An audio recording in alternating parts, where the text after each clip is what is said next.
Welcome back to Power Hour. Thank you for joining us. Caring about your world and asking questions, not being content with what the media tells you because the media tells you. We're really glad to have a new guest on the program today, Mark Howitt.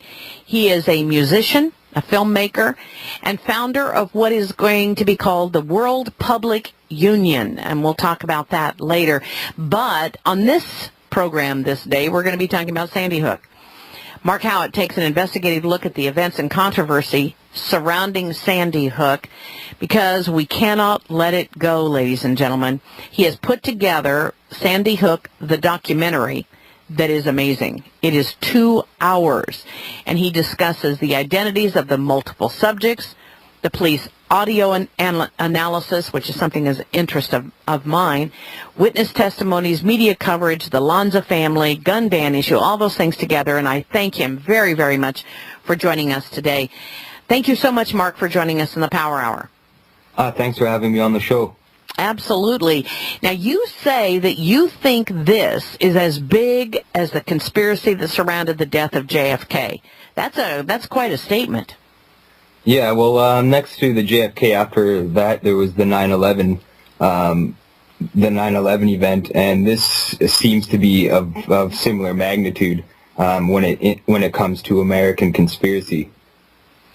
Well, it's not over, that's for sure, and thanks to people like you, and I know a lot of people are standing and then standing on this issue and are not going to give up, and I really appreciate that because we cannot back down, we cannot quit following this issue because there's just so much that doesn't make sense. All right, let's start talking about what makes sense. What do we know for sure about the event that took place on December 14th? What do we know for sure? Well, we certainly know that the media is not being straightforward with the public, and the media, I'm saying that also including the government and the authorities investigating the case. We're definitely not getting any straight answers from them, and therefore the public themselves are actually providing us with the most relevant information in regards to the case because they're doing their own investigations, and in my opinion, they're doing a lot better of a job in a lot of cases. Or in a lot of instances than the actual authorities are. There is a gag order, and apparently the police are withholding information in regards to the case. But what we've seen so far and what we know so far is that the media has definitely lied on several occasions. They've put out misinformation to confuse the public, and we definitely know. Like you said earlier, the police scanner audio is something that's of interest to you, and I believe that that's like the gold in the situation, you know what I mean? That's a source of evidence right there that proves a lot of factors, and if anybody hasn't listened to the full police audio, I would definitely encourage them to do so because there's a lot of points that are made on the police audio that should be looked at further and could even be used as evidence. So now that's and I think a lot of people are thinking about getting a private investigator or someone to go and do the research on this, and I know a lot of people that would like to see a real investigation done, which is the biggest problem that we have, thinking that, trust them, they're law enforcement, they'll do the right thing. We know that's not necessarily true. But when we go back to what we do know happened on that date, we do know that Adam Lanza existed. We know that his mother existed. We know that his brother existed. His brother was 2 years older than he. Yeah. So Adam was 20, his brother was 22, but he hadn't seen him in years, even though he because of the divorce. Yeah, because of the divorce was the reason they hadn't seen each other? Yeah, apparently his mother and father divorced, Peter and Nancy, and Peter, I'm not sure how long after, but he moved to New Jersey with Ryan. So they're living in another city. And Ryan claims that he hasn't seen his younger brother, Adam, in a couple years prior. And, it's not all that far. They do have planes and boats. They do have planes and buses and highways that could take him to Connecticut to see his brother, which I thought was very surprising. But supposedly now Adam was found with the identification of his brother on him. Now that, to me, smells, especially when his brother says, but I haven't seen my brother in years. Yeah, well, we've heard reports that's the reason why Ryan Lanza was initially identified as the killer, as the shooter, or as the suspect, essentially. But we've also heard from the media that there's other reasons, and they haven't identified those reasons why they took Ryan into custody. So it's hard to say. I haven't really fully looked into that aspect. I've been focusing more on the other suspects that are identified on the police audio, because we clearly hear on the police audio people being detained and taken into custody. And granted, when a situation like this occurs, the police are definitely going to take in anybody who's suspicious. You know what I mean? That's a given. But the problem in this case is that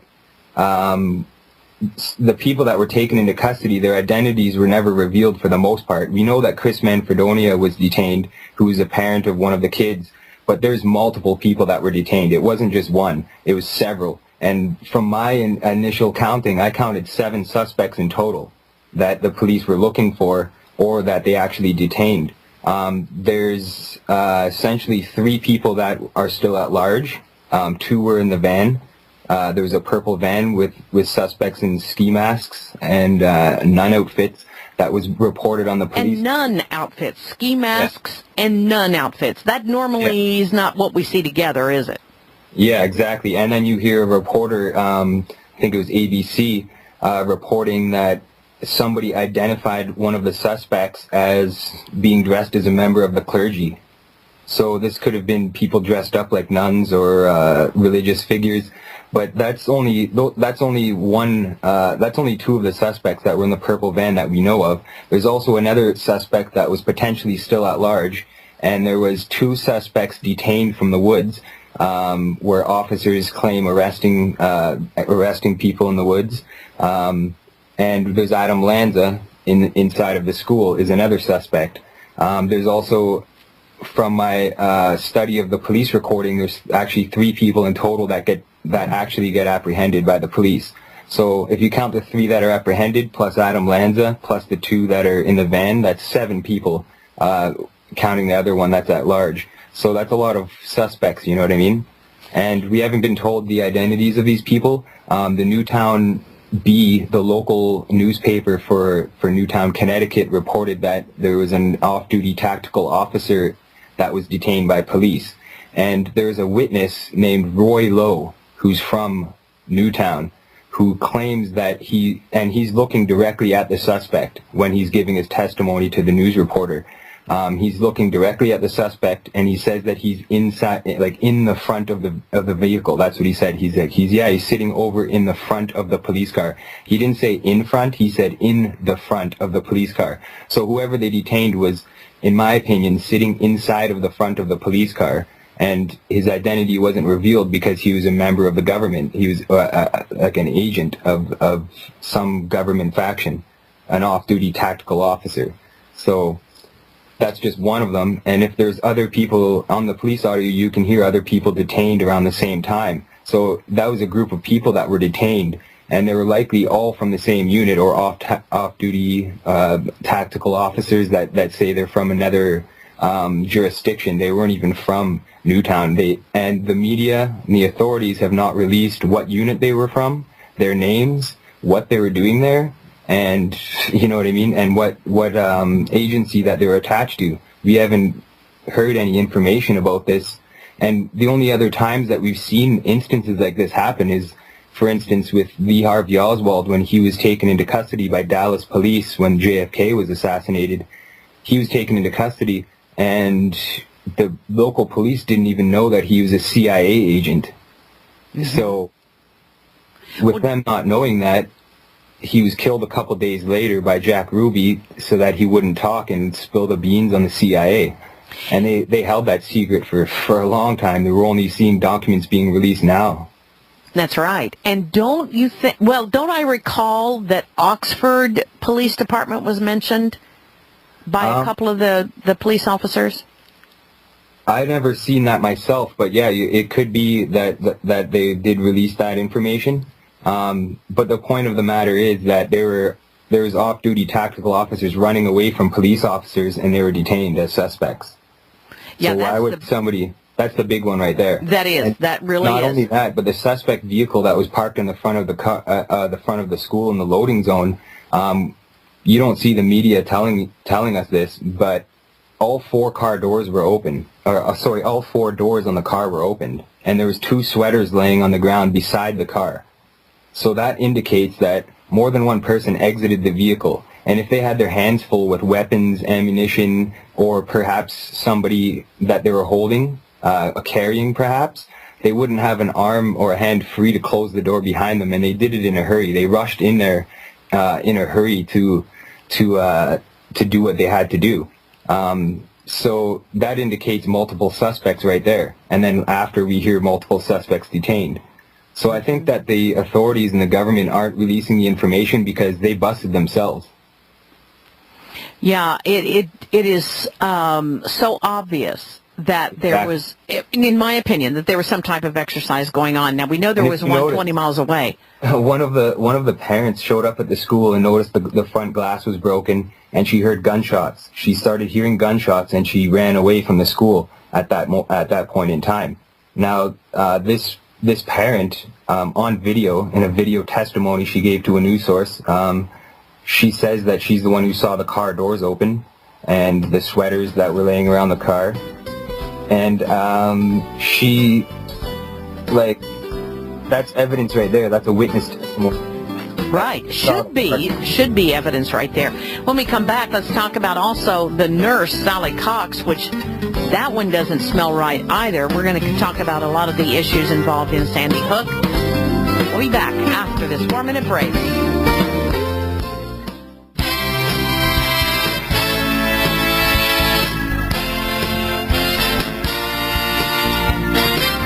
Welcome back to Power Hour. Thank you for joining us, caring about your world and asking questions and continuing to talk to people about Sandy Hook.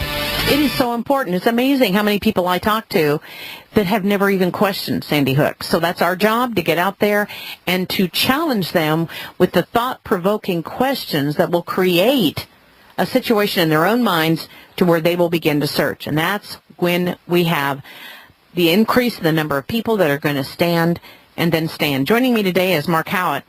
He has done a 2-hour incredible DVD, YouTube, on the subject of Sandy Hook. He's done a tremendous amount of work, ladies and gentlemen. It's not like he's out there selling it or promoting it or doing whatever. We're just wanting people to see it, because you will scratch your head and say, uh-oh, we got a problem with Sandy Hook. Now, you said that the issue with the car is extremely important. Why is that car so important, Mark? That's a vital piece of evidence right there, because there is a parent testifying on video that's available on the internet, saying that she saw the car doors open and sweaters in the ground. So why then have we not seen any photographs of the car doors open? And apparently they dealt with the car later on. You know what I mean? So if they close the doors on the car, then that's tampering with evidence. We see pictures of the sweaters beside the vehicle in the aerial photographs, but I have yet to see any with the car doors open.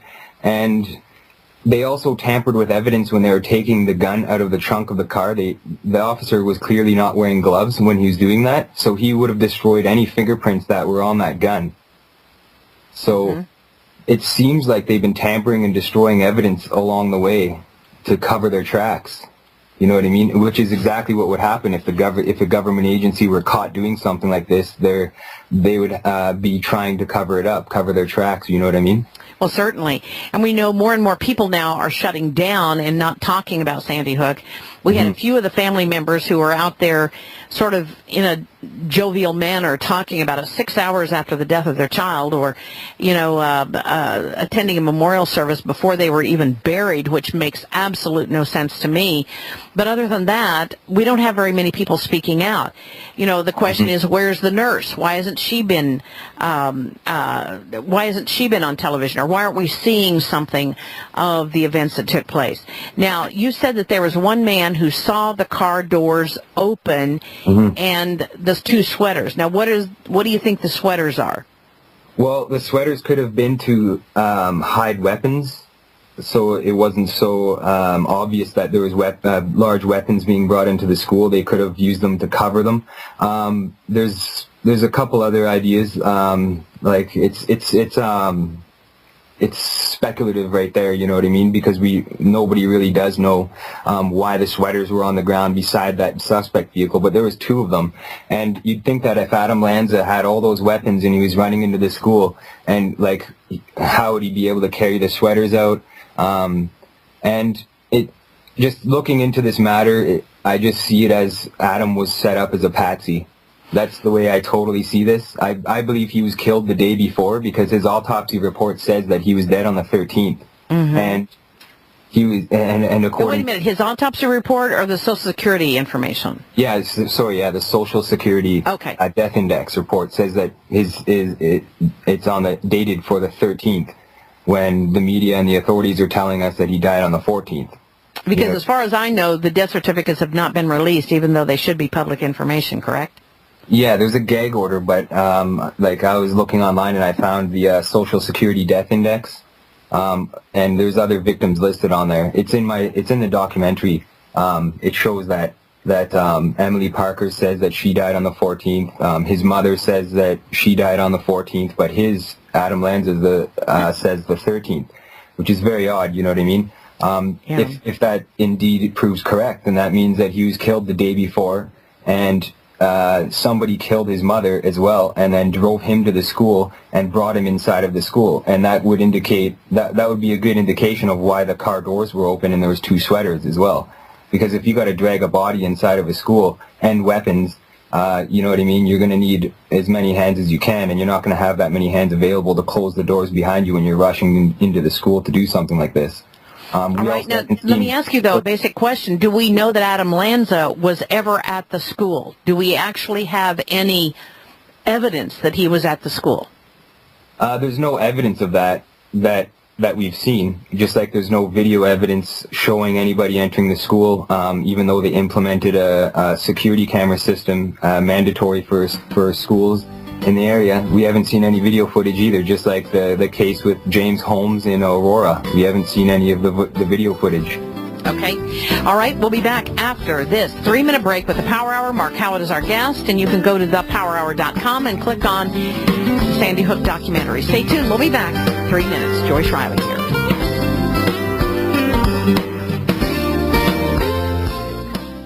We're talking to our guest today who has done a documentary, and I got to tell you, Mark has done an amazing job. He's not a professional documentary maker. Well, I guess he is now, but he has done an amazing job on the documentary Sandy Hook. So please go to that and check that out after the Power Hour is over. And then we'll be talking to Dorian Hannes in the next hour, but this hour, Mark Howitt is our guest.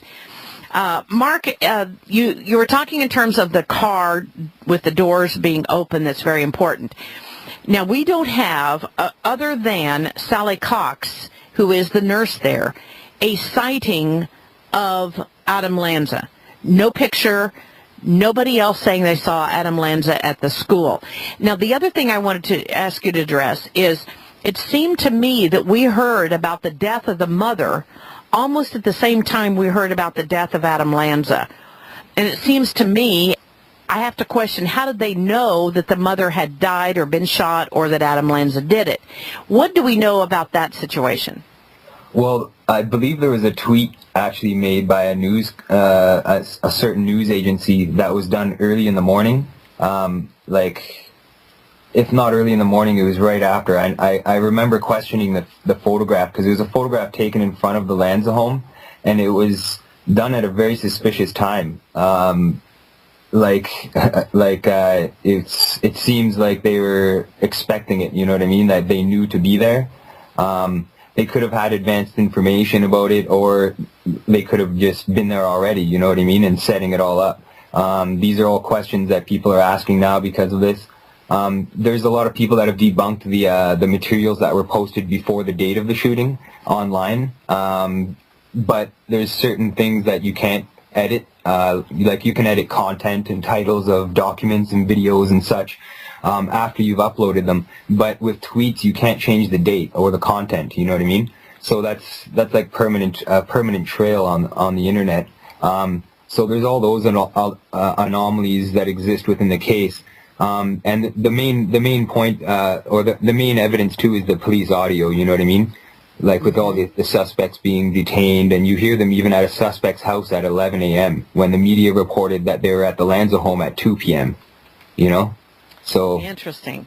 Yeah, you can hear it on the police audio. They're securing a home, they're clearing the area across the road, and that was at 11 a.m. And the news report said that it was at 2 p.m. that they entered the Lanza home. So I wonder whose house they were at, you know? Yes, absolutely. Also, Sally Cox, who is the alleged nurse at the school for 15 years, had a couple of different stories about seeing him eye to eye, and then she said saw only his feet, and some very suspicious stories. Also said that his mother was a kindergarten teacher at the school. She made that statement, and she said she was a wonderful kindergarten teacher that anyone would like to have. Yeah, that was actually the media reporter that made that statement, though. And because of that, it can't be proven that Sally Cox actually said that herself, because we can't question her because of the gag order. So we can never really find out, did Sally Cox truly see the killer and meet him eye to eye and then jump under her desk? Or is it the story that we see her giving to the media, saying she was already under her desk and she only saw the killer's feet? Right, you know that was the one. Yeah, the one on 60 Minutes. I just did an interview with the Blaze, which is Glenn Beck's agency, and they actually misquoted a lot of the information. I told them in the title of the article they said that I said there were 7 shooters when I clearly said there were 7 suspects. They kind of, you know, tried to make me seem like a truther, a conspiracy theorist. They were doing their routine attack on that kind of on our type of people that question the media. But when I was talking to Billy, the editor, when I was doing the interview, he told me that he tried calling that reporter, because I brought that up to him, you know what I mean? And I told him, like, we need to find out who that reporter is, what news agency she works for, and ask her, did Sally Cox tell you, you know what I mean? And when he tried calling her, he says that he never got a hold of her. So he was trying to contact her, apparently, to ask her the same question that I'm wondering. I think somebody needs to find out who that reporter is, get her name, get her agency, and ask her that. There's all sorts of people involved with this case that we need to isolate and get information from them.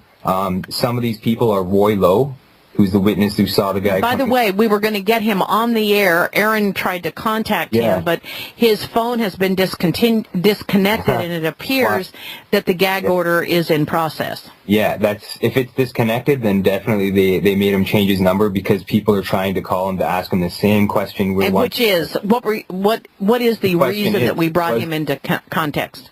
Yeah, like I was looking for him to contact him, and I found his number, the idea was to call him today on the show to see if he would answer and be interested to come on the air and talk about it. But you're saying his phone is disconnected, so, you know what I mean, how are we going to get a hold of him to verify that he saw somebody in the front of the vehicle? Because a lot of people are trying to debunk that. They're trying to say, oh, he was sitting in the front of the, in front of the police car, he was outside on the hood, or that he wasn't even inside of the police car sitting in the front seat. But we clearly hear Roy Lowe say that he's sitting in the front of the police car, and he stares right at the suspect when he's describing what he looks like. And he kind of looks at the news reporter after he's done telling him what he looks like, why don't you go and look for yourself? You're standing right here in front of me. But the news reporter didn't. We don't see video footage of that. So the news agencies were probably told, don't film the guy in the car. Don't film the guy in the car. You know what I mean? Don't report on this guy. So I bet you, though, that at least 1 or 2 of those news agencies that were flocking around the scene caught a video image of the guy sitting in the front of the police car. And we haven't seen that yet because there's a gag order against the footage or the news agency. That's my theory on that. And I think it's a very accurate theory.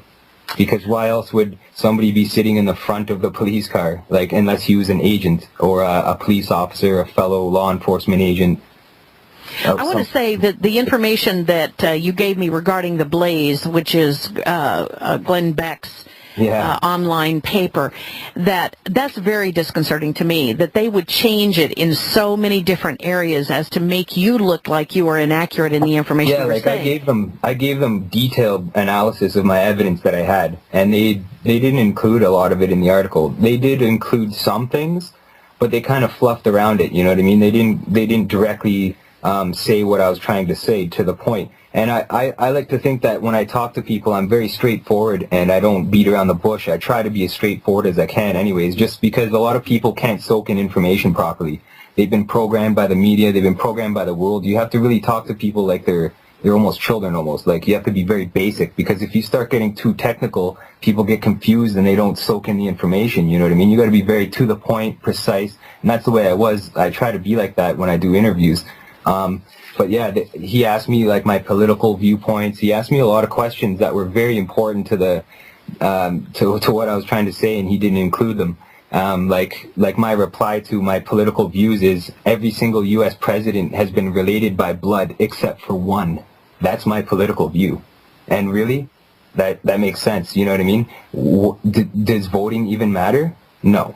Because we have electronic ballots now. They count the ballots and they count them wrong. You know what I mean? It's all predetermined.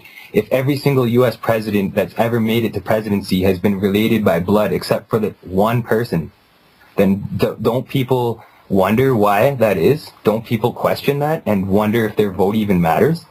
Good point. Good point. You know, going back to the whole incident that occurred there, what are your thoughts as of this point? And I want to open up the phone lines to allow some of you who've had questions that would like to ask, especially those of you who have seen the Sandy Hook documentary. If you would like to question Mark, give us a call at 855-995-6923, 855-995-6923, so we can talk about the most significant issues. I think, number one, there's no photo, there's no evidence that Adam Lanza was ever at the school, number one. We don't know who killed his mother, number two. So I believe, because Adam Lanza and Nancy were real people, we can verify that. Yes. They have records at some point of their lives. But Adam Lanza just seems to have disappeared, like the media says, and there's a lot of people that were trying to find out information. I noticed that the media scoured the neighborhood trying to ask any neighbor if they knew or seen him or anything, and none of them could say yes. That was, let me just say, in your documentary, that I was shocked at. They're asking people that live 2 doors down, do you know Adam Lanza? Their statement was, I knew him a few years ago, but he dropped off the face of the earth. Yeah, and then you look at James Holmes in Aurora, and a lot of people just never talked to him in a while. He just seemed to distance himself all of a sudden for months prior to the shooting that happened in Colorado. And I'd like to read something actually from William Cooper's Behold a Pale Horse, from the chapter of The Secret Government. Here's an interesting one for you. Using drugs, and this was written in 1989, okay? Using drugs and hypnosis on mental patients in a process called Orion, the CIA inculcated the desire in these people to open fire on schoolyards and thus inflame the anti-gun lobby. This plan is well underway and so far is working perfectly. The middle class is begging the government to do away with the Second Amendment. And wow. And if how do they spell Orion, by the way? How do they spell Orion? Orion. There is another project of Orion where they're looking at Nazis' finding of spacecraft and stuff like that. There is a kind of like a alien craft Orion project, but the Orion project fits under the umbrella of MK Ultra, which I know you're familiar with.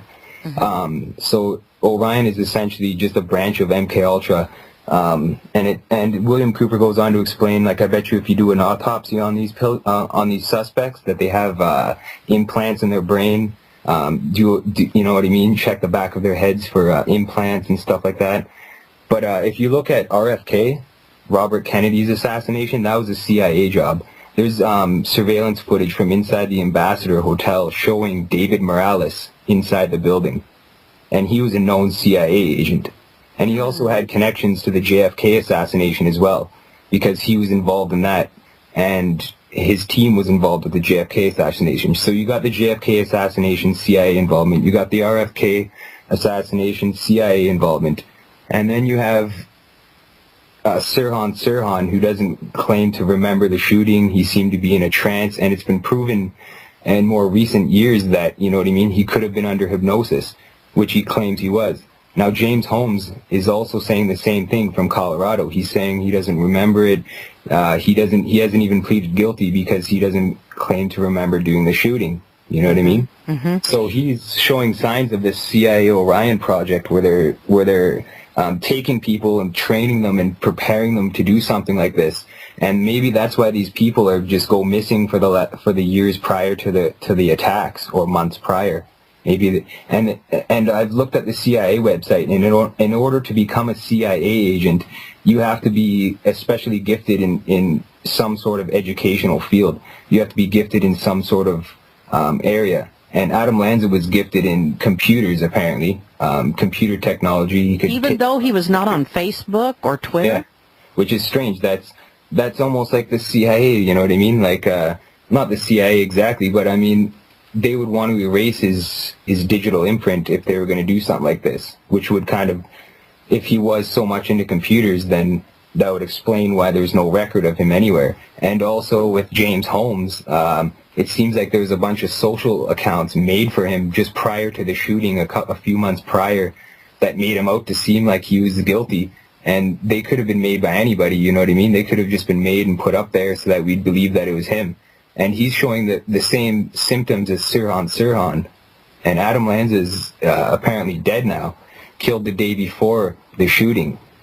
So all of this is just adding up to be another conspiracy along the lines, probably by the same shadowy people that are in the government. Obviously not the same people from the JFK, like David Morales and all them, because they're all dead now. So it's hard to hold these people accountable for their crimes because they're dead. But right. With this is a recent event, and like you've been saying on your show, we can't forget about this. We got to keep fighting it until we get justice. We do. You know, I wanted to bring up, someone just sent me this from Dr. Oz's interview. He interviewed a third grader at the school, and the little guy could not say anything about what happened. And they were supposedly, Oz was supposedly told what questions he could ask the little children, and for the sake of they didn't want to have any bad memories or something like that. But he asked the little boy what he remembers, and he doesn't say anything. And then he says, when we were having the drill, have you heard that? No. Let me play this real quick. This is Mom Lindsay and his grandmother Kathy. Oh, he's in third grade. This is Dr. Oz. I asked all the kids what questions they want me to ask, because obviously this is a sensitive topic. So, Louis, you wanted me to ask you what you remembered from that day? Yes. I remember that a lot of policemen were in the school. Well, I was like hiding under when we were having a drill. Do you hear that? We were having a drill. Yeah, and it's crazy because in my documentary I show photographs of them doing drills in their classrooms prior to the shooting. Interesting. Practice drills. Okay, we'll be back after this 3-minute break. We'll take a few of your questions at 855-995-6923. We'll be right back with Mark Howitt. This is Joyce Riley. Stay tuned to the Power Hour.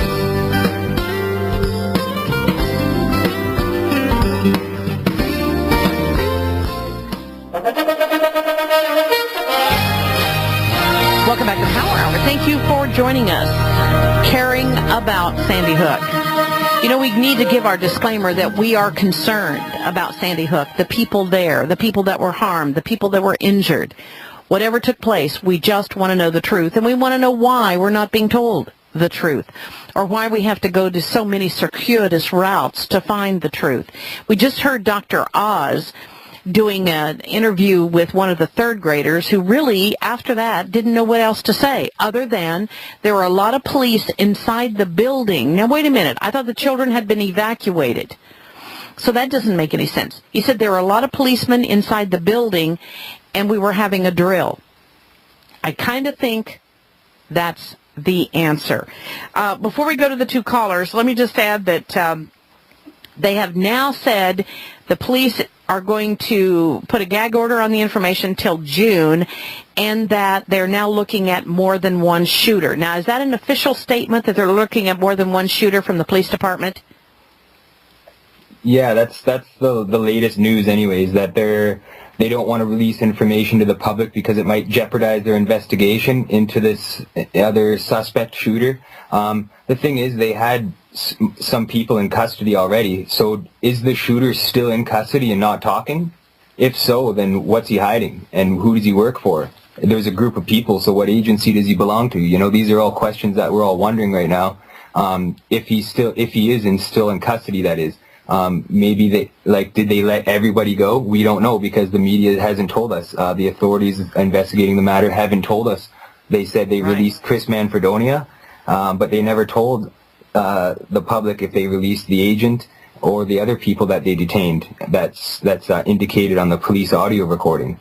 And I also want to quickly mention the coroner situation, the Carver, Wayne Carver. This is so bizarre. That guy was so bizarre. I was just going to bring him up, actually. Oh, okay. And that I do have the picture of the coroner there in the, it appears to be Las Vegas.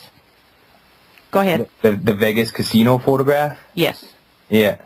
Yeah, and like he kind of gives us clues in his medical statement, you know, the report that he gave to the media there, that 15-minute whatever you want to call that, he kind of gave us a lot of clues in there as to what happened almost. The officers in behind him, the one in particular on the right side with the mustache, seems to be hiding behind the other officer several times trying to hide laughter. And Carver is going on in detail about things and really strange answers. And if you break it down, he kind of gives clues. He says, I hope my staff and I hope the people of Newtown don't have it come crashing down on their head later. Oh, wow. What did he mean by that? Yeah, no kidding. Let's go to some callers. Ken in Virginia. Ken in Virginia, you're on. Oh, I'll tell you what. No, wait a second. John, I apologize. Let me take the Connecticut call first. I want to make sure we get it. Marianne in Connecticut, you're on the air. Go ahead, please. Hi, Joyce. Hi there. Hi. I haven't seen the video that Mark has done, but the question that I have for him is, have you considered that Adam and Ryan might be the same person? Not so much, because there is a record of Adam Lanza and Ryan Lanza. Yeah, because they are listed, especially on the divorce. They are, okay. Yeah, they're separate people on record, like, you know, Adam Lanza definitely existed, like, but the thing is, we don't have any record of him for the last couple years. And Ryan, we have a record of him. He's left his imprint, and his father even. So it's very strange, you know what I mean? Like, Adam Lanza just disappearing for the last couple years. That's the question we're wondering, you know? Okay. And how far are you away from Sandy Hook? About 40 miles. Oh, I hope you do your investigation. I hope you go over there and just talk to people at the convenience store or whatever and say, wow, there's a lot of questions people are asking about this. Do you know anybody that was involved in the shooting? Or anybody that's related to anybody or anything like that? I work with somebody who knows one of the instructors. Ooh. I'll tell you what, do your homework and find out what's going on and call us back or give John your phone number if we can talk to you, because I think we need to do as much as we can. We'll be back 1 minute, 10 seconds.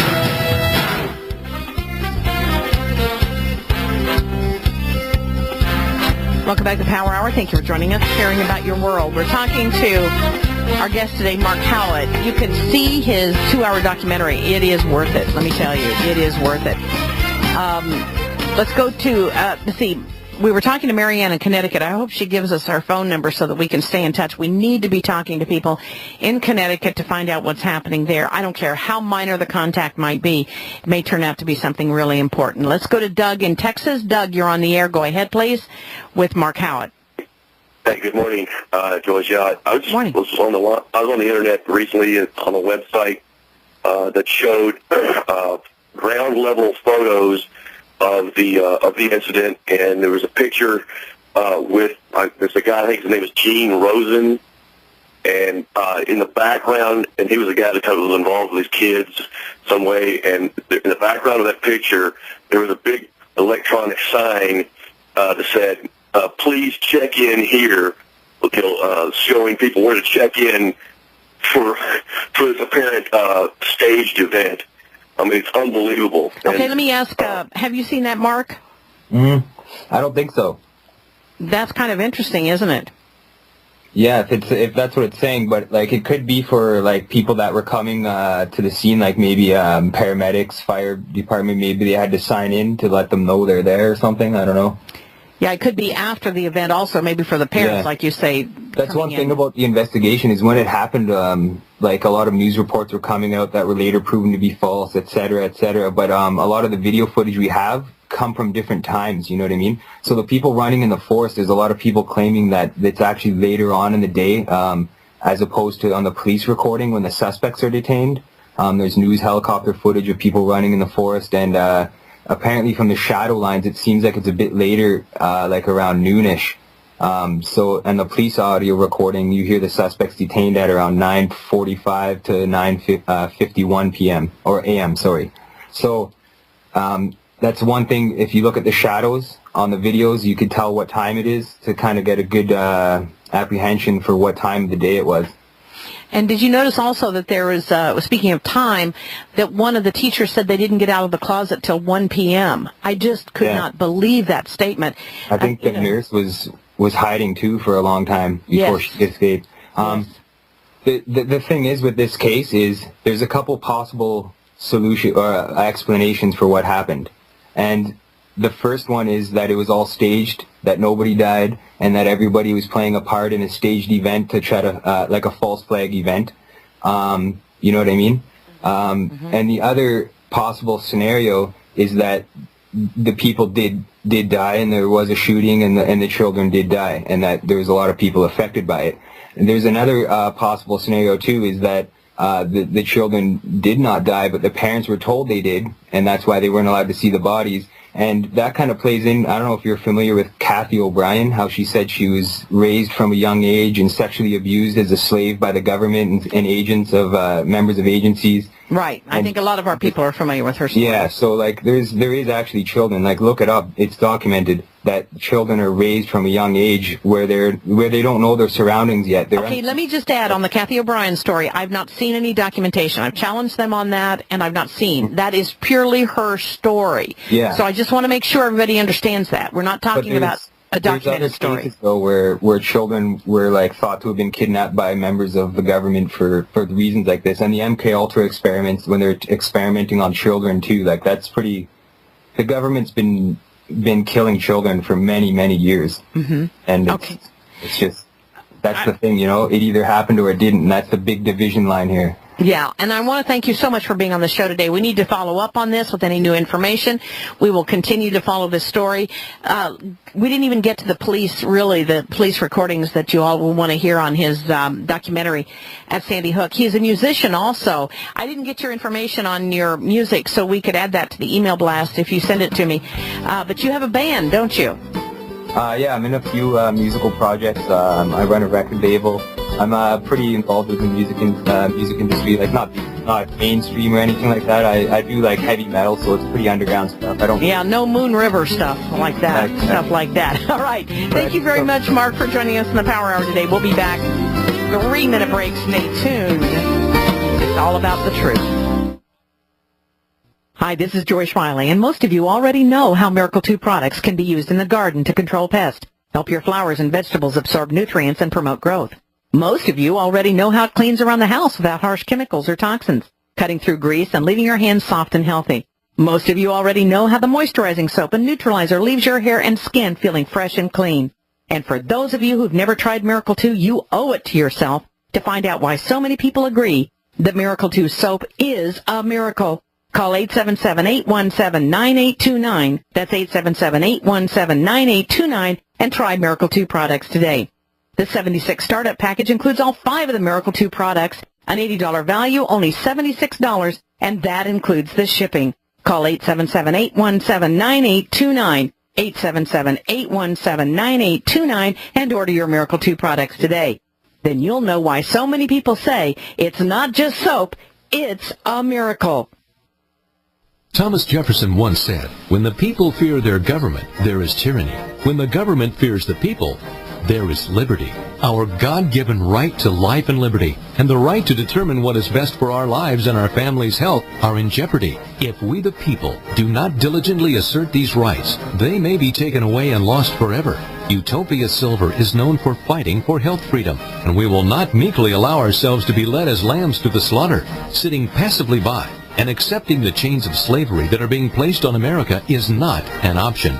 Please stand with Utopia Silver in this fight. Utopia Silver carries some of the most effective colloidal silver products on the market and numerous other high-quality health supplements. Visit us today at utopiasilver.com. That's UTOPIA, utopiasilver.com. Or call us today at 1-888-213-4338. 1-888-213-4338.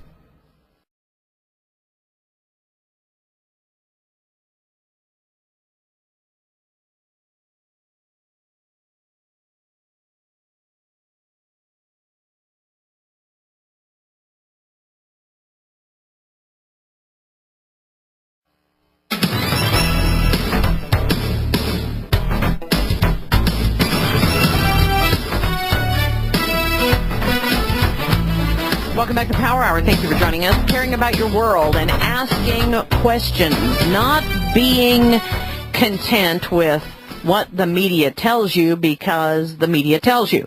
We're really glad to have a new guest on the program today, Mark Howitt. He is a musician, a filmmaker, and founder of what is going to be called the World Public Union, and we'll talk about that later. But on this program this day, we're going to be talking about Sandy Hook. Mark Howitt takes an investigative look at the events and controversy surrounding Sandy Hook because we cannot let it go, ladies and gentlemen. He has put together Sandy Hook, the documentary, that is amazing. It is 2 hours, and he discusses the identities of the multiple subjects, the police audio analysis, which is something that's interest of mine, witness testimonies, media coverage, the Lanza family, gun ban issue, all those things together, and I thank him very, very much for joining us today. Thank you so much, Mark, for joining us in the Power Hour. Thanks for having me on the show. Absolutely. Now, you say that you think this is as big as the conspiracy that surrounded the death of JFK. That's quite a statement. Yeah, well, next to the JFK, after that, there was the 9/11 event, and this seems to be evidence right there that proves a lot of factors. And if anybody hasn't listened to the full police audio, I would definitely encourage them to do so, because there's a lot of points that are made on the police audio that should be looked at further and could even be used as evidence. So now that's and I think a lot of people are thinking about getting a private investigator or someone to go and do the research on this, and I know a lot of people that would like to see a real investigation done, which is the biggest problem that we have, thinking that, trust them, they're law enforcement, they'll do the right thing. We know that's not necessarily true. But when we go back to what we do know happened on that date, we do know that Adam Lanza existed. We know that his mother existed. We know that his brother existed. His brother was 2 years older than he. Yeah. So Adam was 20, his brother was 22, but he hadn't seen him in years, even though he because of the divorce. Yeah, because of the divorce was the reason they hadn't seen each other? Yeah, apparently his mother and father divorced, Peter and Nancy, and Peter, I'm not sure how long after, but he moved to New Jersey with Ryan. So they're living in another city. And Ryan claims that he hasn't seen his younger brother, Adam, in a couple years prior. And, it's not all that far. They do have planes and boats. They do have planes and buses and highways that could take him to Connecticut to see his brother, which I thought was very surprising. But supposedly now Adam was found with the identification of his brother on him. Now that, to me, smells, especially when his brother says, but I haven't seen my brother in years. Yeah, well, we've heard reports that's the reason why Ryan Lanza was initially identified as the killer, as the shooter, or as the suspect, essentially. But we've also heard from the media that there's other reasons, and they haven't identified those reasons why they took Ryan into custody. So it's hard to say. I haven't really fully looked into that aspect. I've been focusing more on the other suspects that are identified on the police audio, because we clearly hear on the police audio people being detained and taken into custody. And granted, when a situation like this occurs, the police are definitely going to take in anybody who's suspicious. You know what I mean? That's a given. But the problem in this case is that the people that were taken into custody, their identities were never revealed for the most part. We know that Chris Manfredonia was detained, who was a parent of one of the kids, but there's multiple people that were detained. It wasn't just one, it was several. And from my initial counting, I counted 7 suspects in total that the police were looking for or that they actually detained. There's essentially 3 people that are still at large. 2 were in the van. There was a purple van with suspects in ski masks and nun outfits that was reported on the police. And nun outfits, ski masks and nun outfits. That normally is not what we see together, is it? Yeah, exactly. And then you hear a reporter, I think it was ABC, reporting that somebody identified one of the suspects as being dressed as a member of the clergy. So this could have been people dressed up like nuns or religious figures, but that's only 2 of the suspects that were in the purple van that we know of. There's also another suspect that was potentially still at large, and there was 2 suspects detained from the woods, where officers claim arresting people in the woods. And there's Adam Lanza inside of the school is another suspect. There's also, from my study of the police recording, there's actually 3 people in total that actually get apprehended by the police. So if you count the 3 that are apprehended, plus Adam Lanza, plus the 2 that are in the van, that's 7 people, counting the other one that's at large. So that's a lot of suspects, you know what I mean? And we haven't been told the identities of these people. The Newtown Bee, the local newspaper for Newtown, Connecticut, reported that there was an off-duty tactical officer that was detained by police. And there's a witness named Roy Lowe, who's from Newtown, who claims that he's looking directly at the suspect when he's giving his testimony to the news reporter. He's looking directly at the suspect, and he says that he's inside, like in the front of the bee of similar magnitude when it comes to American conspiracy. Well, it's not over, that's for sure, and thanks to people like you, and I know a lot of people are standing and then standing on this issue and are not going to give up, and I really appreciate that, because we cannot back down, we cannot quit following this issue, because there's just so much that doesn't make sense. All right, let's start talking about what makes sense. What do we know for sure about the event that took place on December 14th? What do we know for sure?